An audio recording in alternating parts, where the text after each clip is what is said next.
Wow! Alis Cosol. O, ayan ha guys. Nandyan lang din sa baba.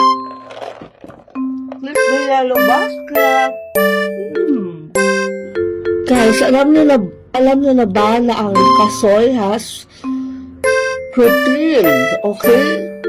Carbohydrates, para may energy tayo. Number 2, may fiber para may regulated ang bowel movement natin.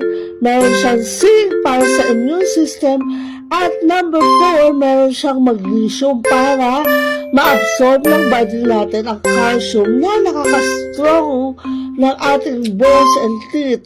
At syempre guys, kung nagpapapayat ka at nagpapahealthy ka, of course, meron siyang monosaturated fat, which means ang high density protein.